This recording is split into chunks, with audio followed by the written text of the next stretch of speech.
Un saludo tengan todos estudiantes y profesores de octavo grado. Me he trasladado a Dakota del Sur, específicamente el Monte Rushmore, uno de los monumentos más importantes que tiene Estados Unidos y que refleja de alguna manera la historia de este país. Detrás, 4 de los presidentes más importantes de Estados Unidos, me refiero a George Washington, a Roosevelt, pero además está Lincoln y Jefferson. Lincoln precisamente, que es una de las figuras más importantes de la historia norteamericana y protagonista de uno de los pasajes que vamos a trabajar en el día de hoy. Y es precisamente por eso que he venido hasta acá, rindiendo el homenaje a esta gran figura del país de Estados Unidos y que de alguna manera tuvo que ver con la consolidación del capitalismo en Estados Unidos. Así que voy a quitarme el nasobuco para lograr una mejor comunicación. Usted se acomoda sentadito ahí porque ahora vamos a seguir dialogando sobre historia moderna, en particular Estados Unidos.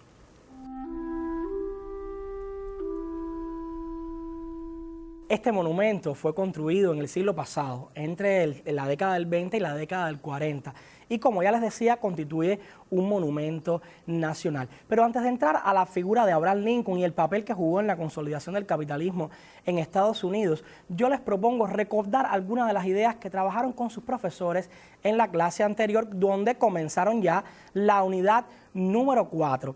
Unidad número 4 que, como observan en pantalla, tiene como título "El capitalismo avanza hacia una etapa superior, apoyado en la explotación".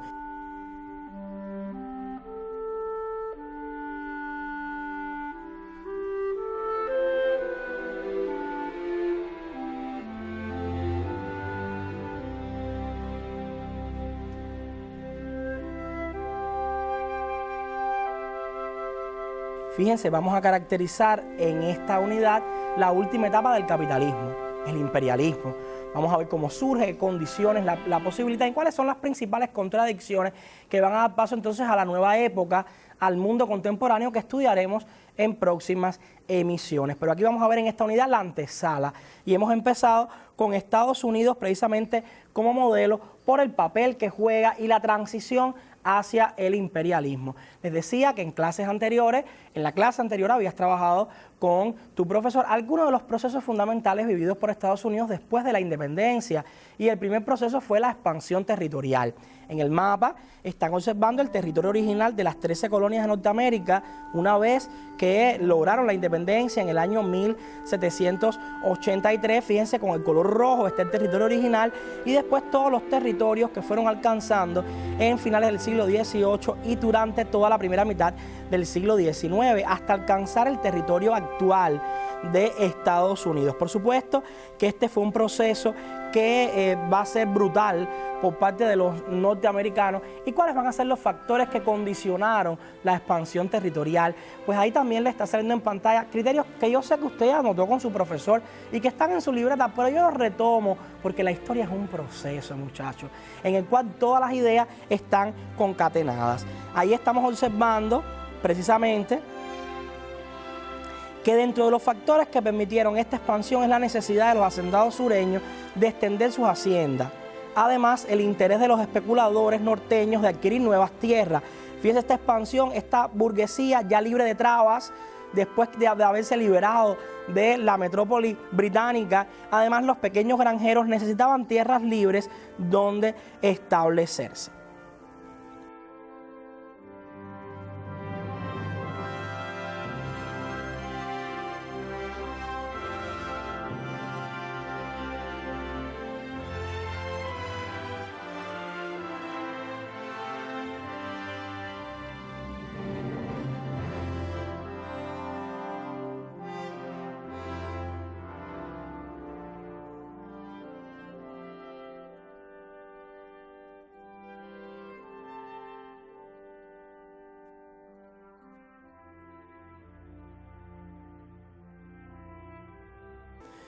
Muchas fueron las formas que utilizaron los estadounidenses para lograr la expansión, digamos, la compra, la anexión. Arrebataron tierras también a territorios como México, compran Alaska, Rusia. ¿Qué les parece si vemos un video que recuerda algunas de estas ideas con respecto a las formas que utilizó Estados Unidos para la expansión territorial? Ahí les va. Durante la expansión territorial, los Estados Unidos emplearon diversos métodos para ocupar las distintas regiones hacia el oeste. En 1803, compraron a Napoleón Bonaparte, emperador de Francia, el territorio de Louisiana. En 1810 y 1819 ocuparon a las Floridas, perteneciente a España. Por un tratado con Inglaterra en 1846 adquieren a Oregón. Mediante la guerra impuesta a México se anexaron los valiosos territorios de Texas, California y Nuevo México en 1845 y 1848 respectivamente. Con el pretexto de construir un ferrocarril en 1853, obligan a México a que les venda el sur de Arizona. Finalmente compraron a Rusia la península de Alaska en 1867. En 1790, el territorio inicial de los Estados Unidos era de 1.391.376 kilómetros cuadrados. Al culminar la expansión hacia el oeste, poseía 3.022.387 millas cuadradas. El propio Ramiro Guerra, historiador importante de nuestro país, expresaba cuando hablaba de este proceso de expansión: el águila imperial, ligera y rapaz, de garras feroces para aprisionar a sus presas y de pico duro para destruir la libertad de los pueblos. Fíjense cómo está de alguna manera rememorando, no tienen que anotar esta reflexión, solo recordar para entender precisamente qué métodos utilizaron los norteamericanos para lograr la expansión territorial. Me encuentro en uno de los monumentos más importantes de México. Me estoy refiriendo a un monumento en nombre de los llamados niños de Chapultepec, los héroes de Chapultepec. ¿Quiénes fueron estos niños? ¿Qué papel jugaron en la lucha contra los norteamericanos en esa expansión? ¿Eran realmente niños? Pues les invito a ir a nuestra sección Clio Curiosidad.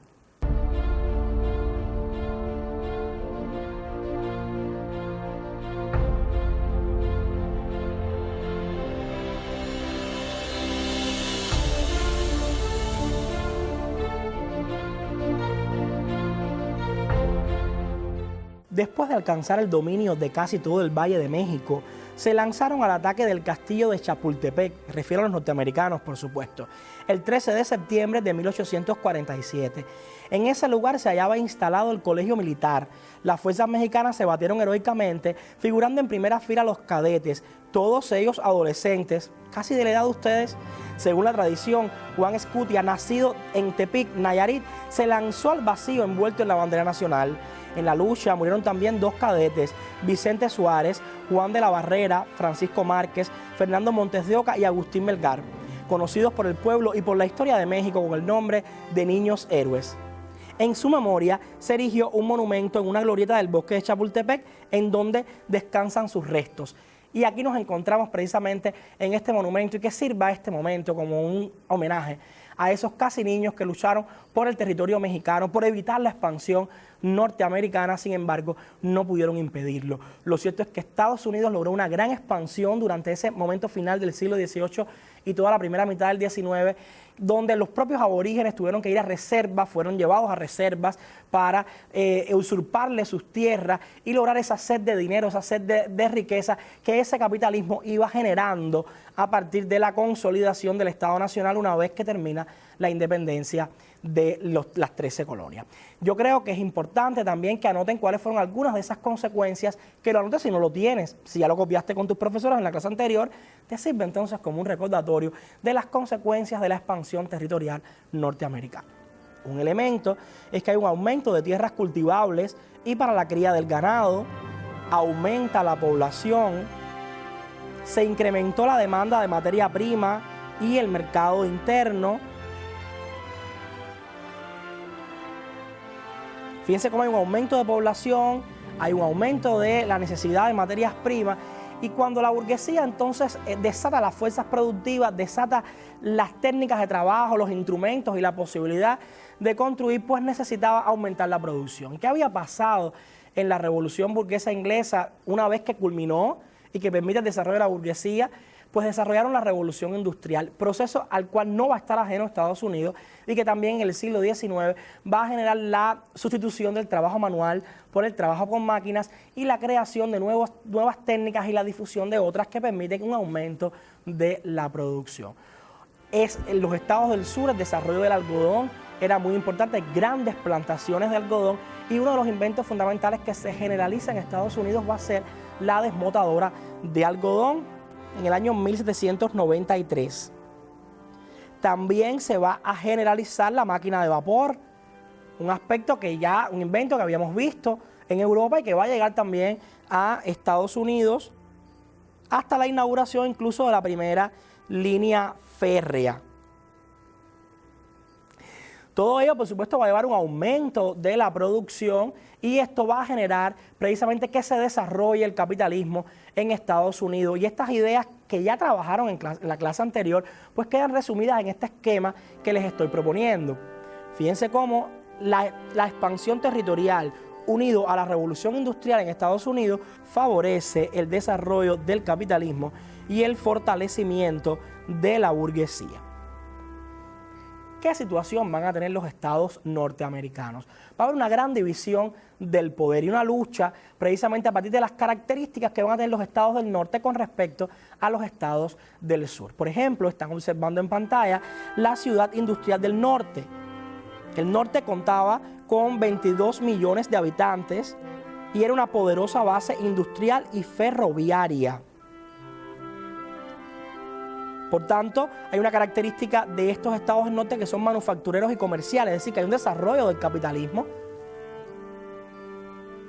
En los estados del norte el paisaje de las ciudades estaba matizado por humo y el ruido de sus fábricas, la llegada y la salida de los buques en sus puertos y el constante ir y venir de los obreros, mientras que en el sur la causa fundamental del atraso era la permanencia de la esclavitud utilizada como mano de obra en las enormes plantaciones. Fíjense cómo en el sur hay una población menor, 9 millones de habitantes, de los cuales 3 millones eran esclavos. Es carente el desarrollo industrial y de vías de comunicación. Por tanto, puedo decir que el sur es agrario y esclavista. Estas marcadas diferencias van a dar al traste también con el surgimiento en el año 1854 del Partido Republicano, partido que negaba completamente la esclavitud. Y esto debemos entenderlo, mis muchachos, porque recuerden cuando trabajábamos la Revolución Industrial, que veíamos pudiéramos decir, la presión que va a jugar Reino Unido con el resto de las potencias europeas para que aboliera la esclavitud en sus colonias. ¿Esto obedece a un elemento humanitario? Para nada. Obedece a que necesitan mercados para vender sus productos. El esclavo compra un producto, el esclavo gana un salario para poder comprar estas baratijas que se producen como parte de la revolución industrial, por supuesto que no. Y este mismo fenómeno que encabeza Reino Unido, finales del siglo XVIII, inicio del XIX, con todas las potencias europeas, sobre todo con España y la presión que le hace España para que abra la esclavitud en sus colonias, es un aspecto que también va a desarrollar el norte con respecto al sur. Por supuesto que al sur no le conviene para nada abolir la esclavitud porque sostiene su economía desde sus esclavos, de las plantaciones de algodón, y es la infraestructura con la que cuenta para desarrollarse. Y esto va a llevar a que peligre la unión de los estados norteamericanos. Y esto va a llevar precisamente una gran contradicción entre el norte capitalista y el sur esclavista, como están observando en pantalla. La llegada al poder de Abraham Lincoln en el año 1860, a finales, y por supuesto el inicio de su mandato en el año 61, va a darle un matiz más trágico a esta lucha del poder de los estados del norte y del sur, sobre todo porque ya había planteado en un discurso en el año 58 que el Partido Republicano la cree injusta. Nosotros creemos que es una injusticia moral, social y política. Se está refiriendo a la esclavitud. Precisamente porque creemos que es injusta, proponemos una política que la trate como injusta que es. Es decir, que hay un interés de Abraham Lincoln por abolir la esclavitud y esto, como decía, no favorece al sur y va a llevar a que intenten separarse. Ese acto de separación llamado secesión va a dar al traste con uno de los conflictos más importantes desarrollados en Estados Unidos, donde Abraham Lincoln va a tener uno de los papeles fundamentales, y es precisamente la llamada Guerra de Secesión. Y ese es el tema de nuestra clase de hoy, la Guerra de Secesión.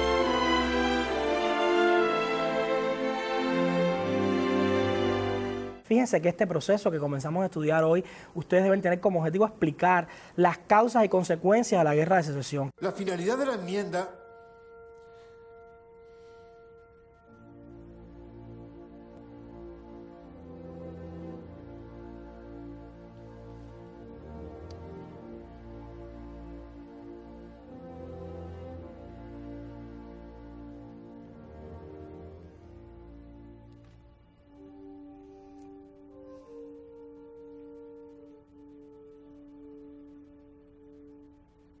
No creo en la igualdad en todas las cosas, solo en la igualdad ante la ley y nada más.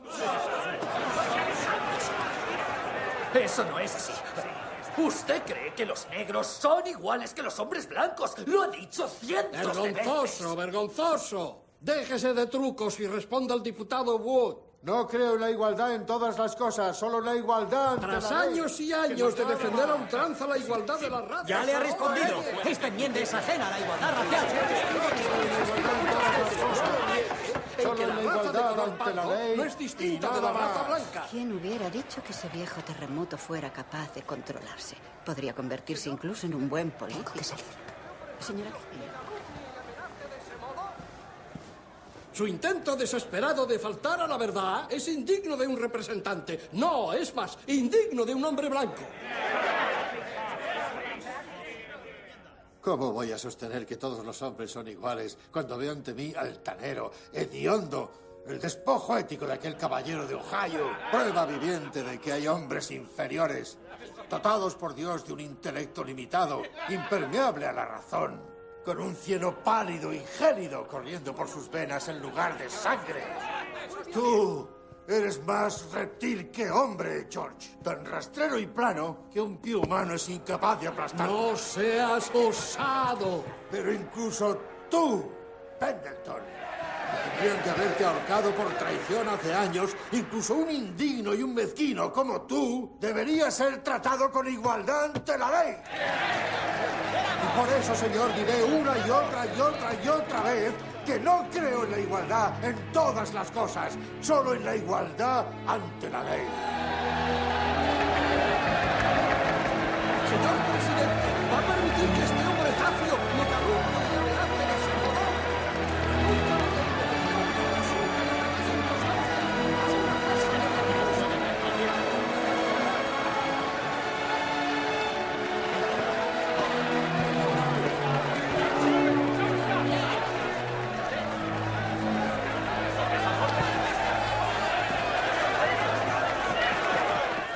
Lo cierto es que Jefferson Davis, como ven en pantalla, va a promulgarse como presidente de los Estados Confederados de América y se va a producir una separación entre los estados del norte y los estados del sur. Obviamente el norte no está dispuesto a perder los estados del sur y perder la unidad que habían logrado una vez que se produce la independencia. Por tanto, la agudización de las contradicciones entre el norte capitalista y el sur esclavista son las cuestiones que llevarán al inicio de la guerra de secesión que tienen en pantalla este esquema, que sí me interesa que lo anoten porque nos ayuda a entender algunas de las ideas que llevarán a las causas de este conflicto.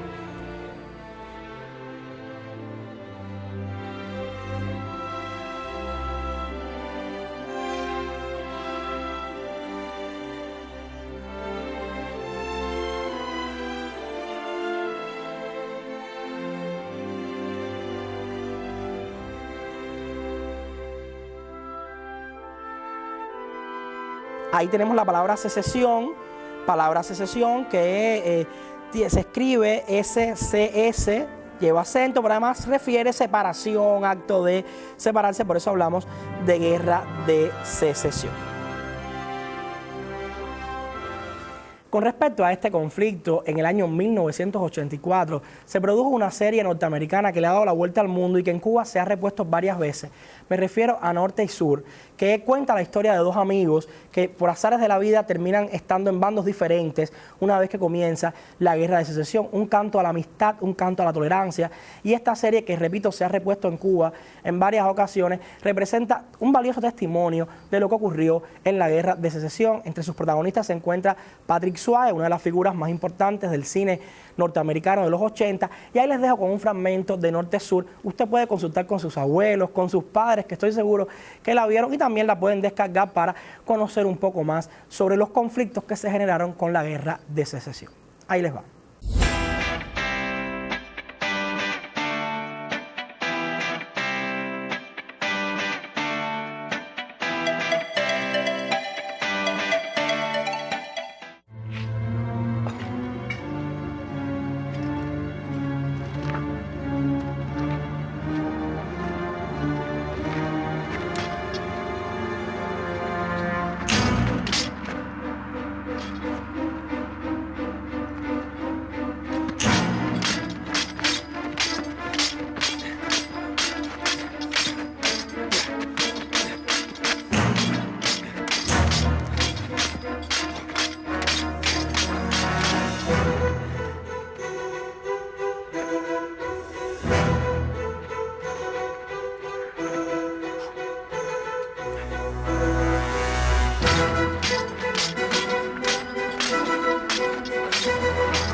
drummer.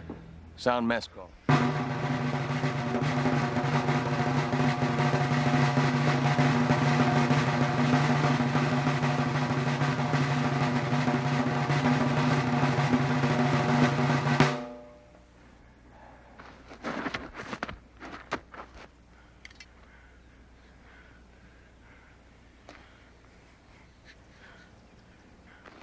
Bueno, ¿qué les parece si resumimos de manera animada las causas que llevaron a la Guerra de Secesión? Acompáñame.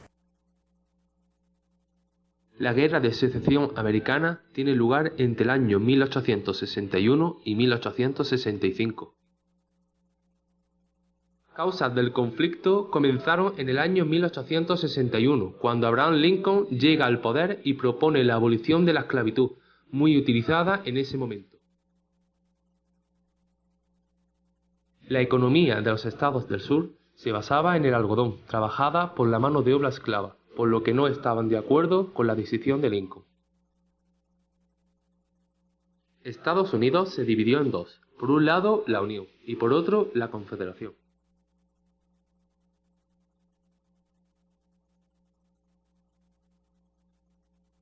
Tras todo esto, la Confederación elige a Jefferson Davis como presidente, quien mandará atacar el fuerte Sumter con la ayuda del general Roberts.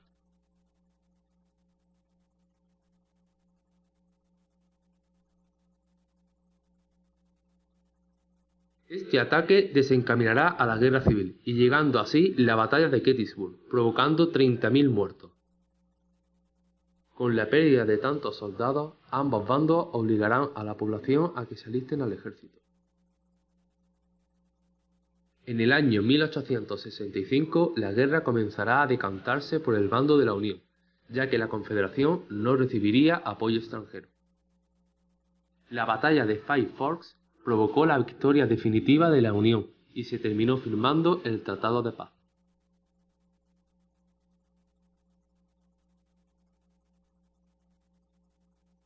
Tras la guerra civil, la cual provocó unos 750.000 muertos y el asesinato de Lincoln, se daría paso a la reestructuración del Estado mediante unas enmiendas.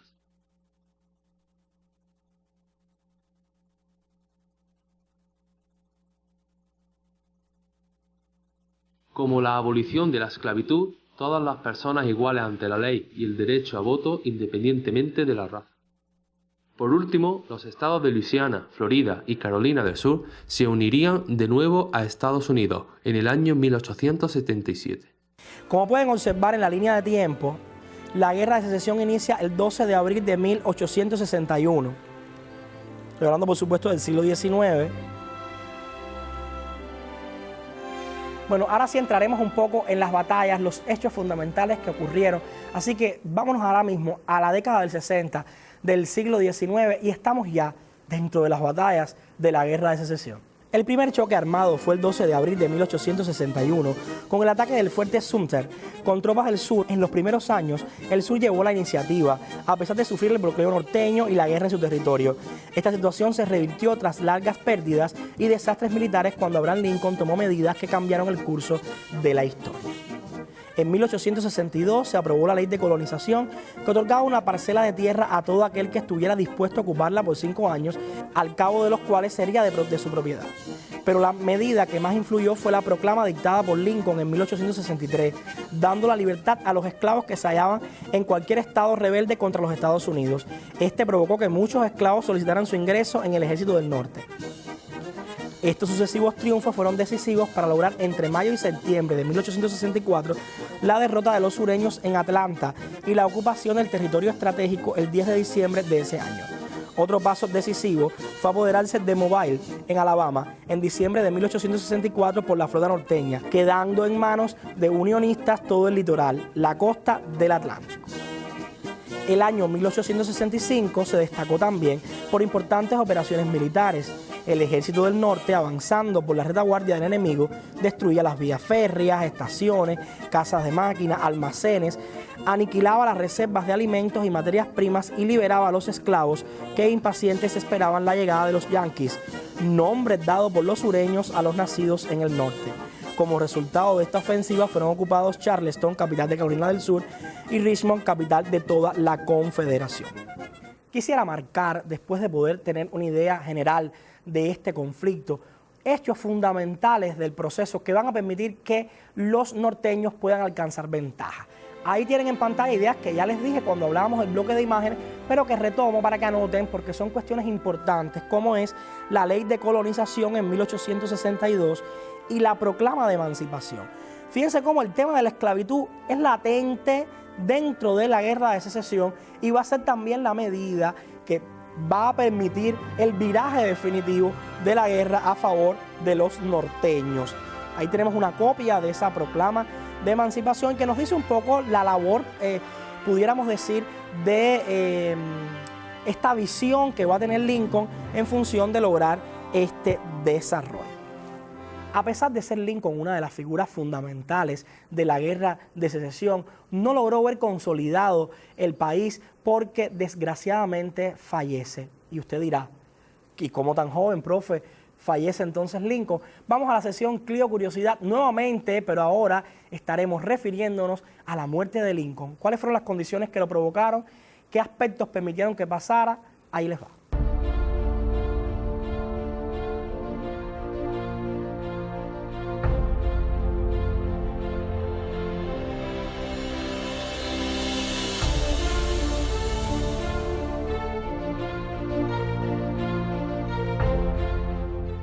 El 31 de enero de 1865, la Cámara de Representantes de los Estados Unidos aprobó la 13ª enmienda, que abolía la esclavitud en todos los estados de la Unión. 2 meses antes, Abraham Lincoln había sido reelegido como presidente gracias a su postura abolicionista. La Guerra de Secesión entraba en su 4º año y los ejércitos del norte llevaban ventaja. John Wilkes Booth, famoso actor de teatro, simpatizante de los Confederados y detractor de Lincoln, hizo un plan para inclinar la balanza en favor del sur. Booth supo que el 17 de marzo Lincoln iría a un teatro cerca de su residencia de verano. Junto con David Herold, George Atzrodt, Lewis Powell, John Surratt y otros secuaces, Booth interceptaría y secuestraría al presidente para entregarlo como prisionero a los ejércitos confederados. Sin embargo, a Lincoln lo reclamaron otros compromisos y el plan no se consumó. El 3 de abril, las tropas de la Unión capturaron Richmond, la capital de los Estados Confederados. El día 9, el general Lee se rindió ante el general Grant en Appomattox. 2 días después, Booth escuchó a Lincoln decir que apoyaba la idea de darle la ciudadanía a los esclavos liberados. Este discurso hizo que Booth decidiera asesinarlo. El 14 de abril por la mañana, cuando fue a recoger su correspondencia al Teatro Ford, el actor se enteró de que Lincoln iría esa noche a una función de la muy popular obra Our American Cousin. Booth tramó un nuevo plan con el que buscaría paralizar al gobierno de la Unión y darle tiempo a los confederados para mejorar su situación. A las 10 de la noche, Lewis Powell y George Atzrodt matarían, en acciones simultáneas, al secretario de Estado William Seward y al vicepresidente Andrew Johnson. Booth, por su parte, asesinaría al presidente. Esa noche, Lincoln iba acompañado de su esposa Mary, del mayor Henry Rathbone y de su prometida Clara Harris. Llegaron al Teatro Ford cuando la obra ya había comenzado. Ocuparon el palco presidencial. A la hora señalada, Booth ingresó al teatro armado con un cuchillo y una pistola de un solo tiro. Moviéndose con sigilo por los pasillos, que conocía bien, entró al palco presidencial que no estaba protegido. Le disparó a Lincoln en la nuca, luego saltó al escenario y ahí gritó «Sic semper tyrannis», así siempre a los tiranos. Salió del teatro por una puerta trasera y escapó a caballo. Lincoln, mortalmente herido, fue trasladado a la casa de huéspedes que se encontraba frente al teatro. A pesar de los cuidados de médicos reconocidos, murió a las 7 de la mañana del 15 de abril. Powell y Atzrodt no tuvieron éxito en sus ataques. Booth huyó en dirección a Virginia, perseguido por 10,000 hombres. El 26 de abril fue acorralado en la granja de Garrett, cerca del río Potomac, y murió en el tiroteo que se desató. Sus cómplices fueron detenidos y sentenciados a muerte o a prisión. El asesinato de Lincoln indignó a la gente, pero no alteró el curso de la guerra. El 26 de mayo, el último ejército confederado depuso las armas. El 2 de junio de 1865, la Guerra de Secesión llegó a su fin. Me interesa muchísimo que tengan en cuenta cuáles van a ser entonces las consecuencias que va a traer esta guerra de secesión, con el norte victorioso, la unidad de todos los estados nuevamente. Y esto, para que ustedes vean la complejidad que tiene este proceso, que es una guerra civil, y llamo la atención a este concepto, porque es una guerra interna entre los propios estados, por eso es guerra civil, como vimos en Séptimo, la guerra del Peloponeso y otros procesos. ¿Cuáles serán entonces esas consecuencias? Se imprimió un fuerte impulso a la industria. Recuerden que el norte capitalista, con la burguesía sin menos trabas, con una base industrial, permitirá entonces que se desarrolle la industria. Se consolida la unión de la nación, esta nación que iba a separarse, secesión, pues logra consolidarse en unidad, y ahí está la visión política, la habilidad de Lincoln en el proceso.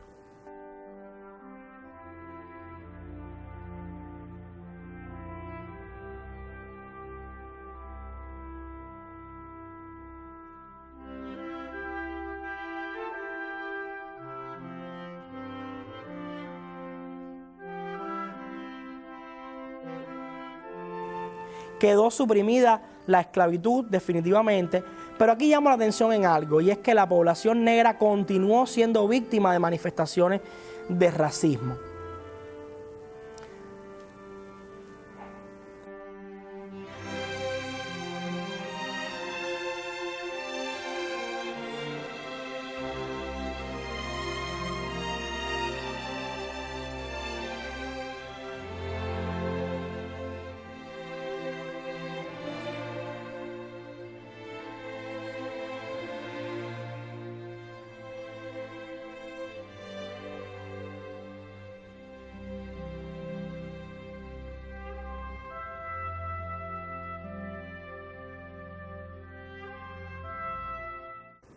Sí, la abolición de la esclavitud tuvo un carácter netamente económico, pero los negros en Norteamérica siguieron siendo explotados. Lo son hoy todavía. Todavía existen manifestaciones de racismo que hemos visto en el decursal, sobre todo de este último año. Sé que ves las noticias, que te informas y que sabes que son cuestiones que todavía hoy perduran. Pero en aquel momento fue peor, porque incluso los del sur van a crear una organización para linchar a los negros. ¿Qué les parece si vemos esta idea? Los racistas del sur crearon el Ku Klux Klan, cuyos miembros desataron bárbaras represiones y crímenes de todo tipo. Van a linchar a muchos seres humanos porque tienen otro color de la piel, con prejuicios infundados en teorías ideológicas que ya no respondían a la concepción de la época y que todavía hoy desgraciadamente perduran en la sociedad norteamericana, esa sociedad aparentemente más democrática del mundo. Sin embargo, todavía no hay espacio para estas personas que todavía constituyen hoy en el siglo XXI una minoría étnica. Y fíjense cómo la génesis de esta idea está desde allá, algo que no debe ser, pero todavía ocurre con la comunidad afro, como se le llama en Estados Unidos. Una película que fue una joya del cine hollywoodense del siglo XX y que también se ambienta en este contexto es Lo que el viento se llevó, que fue estrenada en la década del 30 y que obtuvo una gran cantidad de premios. Aunque hay una crítica dividida con respecto a la película, nadie puede dudar que es una joya del cine norteamericano y que está ambientada en los conflictos que se generaron con la guerra de secesión. De que les hagamos comprender que tendremos esclavos con su permiso o sin él. El Estado de Georgia tiene perfecto derecho a separarse de la Unión. Es cierto. El sur debe imponerse por la fuerza de las armas. Después de haber roto el fuego contra los miserables yanquis del fuerte Sumter, tenemos que luchar. No hay otro camino. Luchar, sí, señor, luchar.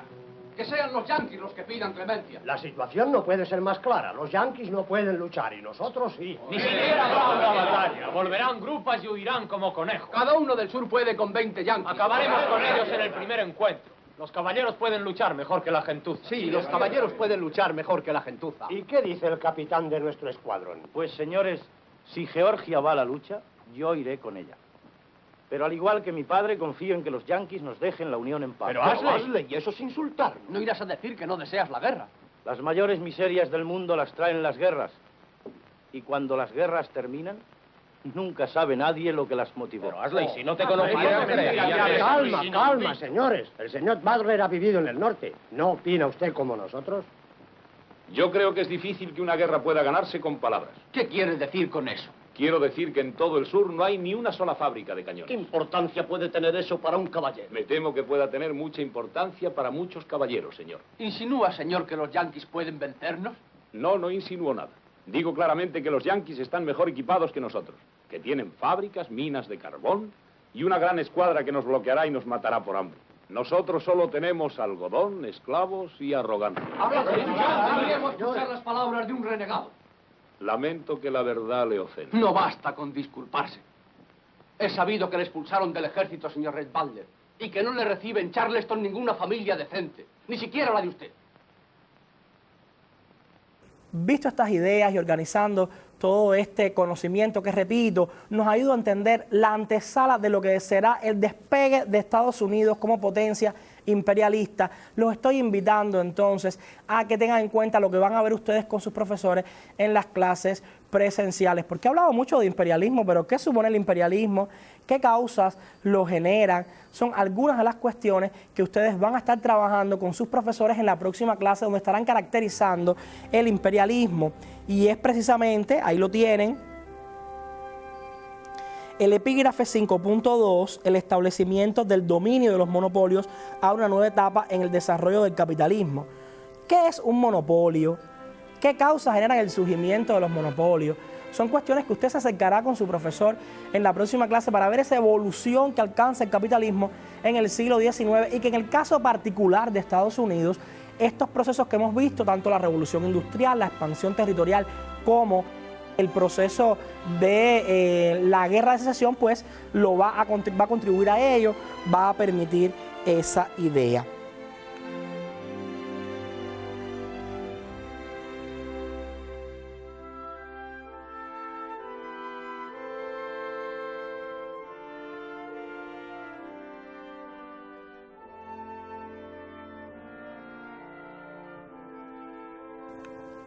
En la otra clase, ustedes lograrán la política imperialista de Estados Unidos hacia América Latina y el Caribe a finales del siglo XIX y principios del siglo XX. Es decir, ¿qué va a hacer entonces Estados Unidos una vez que arriba a la fase imperialista, cuando empieza a delinear esas características con lo que él le ha hecho llamar su patio trasero, que es América Latina?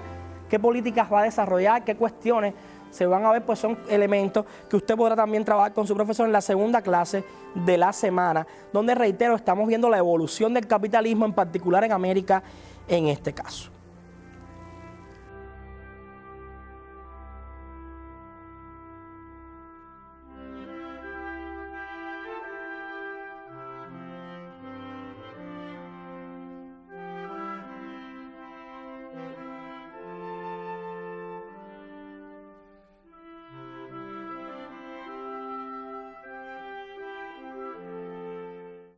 Bueno, ya sí, no tengo mucho tiempo dentro de la clase, por tanto les estoy proponiendo el estudio individual, que esta vez saldrá desde su texto, y es precisamente la actividad 4 del comprueba lo que has aprendido, la página 95 del libro de texto.